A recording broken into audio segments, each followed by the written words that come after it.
Klabu ya Manchester United juhudi zao za mwezi Oktoba zimezaa matunda. Hii ni baada ya kocha Ruben Amorim na mchezaji Bryan Mbeumo kuchukua tuzo za mwezi Oktoba. Kocha Ruben Amorim ameibuka kama kocha bora mwezi Oktoba na Bryan Mbeumo ndiye mchezaji bora wa mwezi Oktoba.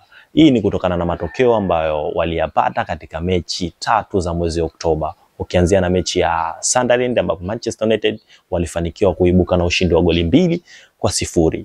Ukifuatiwa na mchezo wa Liverpool ambapo Manchester United ugenini aliibuka na ushindi wa goli 2-1.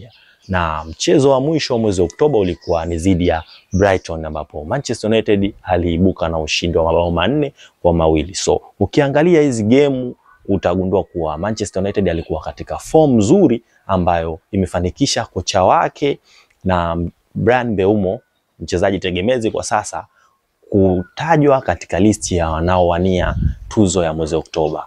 Sio kutajwa tu, na wamezichukua kweli. Ni furaha katika viunga vya Old Trafford jijini Manchester. So Manchester United wata maintain consistency waliokuwa nayo mwezi Oktoba au wata drop, licha mwezi Novemba umeanza vibaya baada ya kusuluna Nottingham Forest kwa matokeo ya mabao 2-2.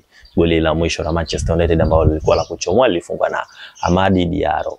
Sasa sijui kama mwezi huu wanaweza wakaokota kama walivyokota mwezi Oktoba. Ngoja tuone.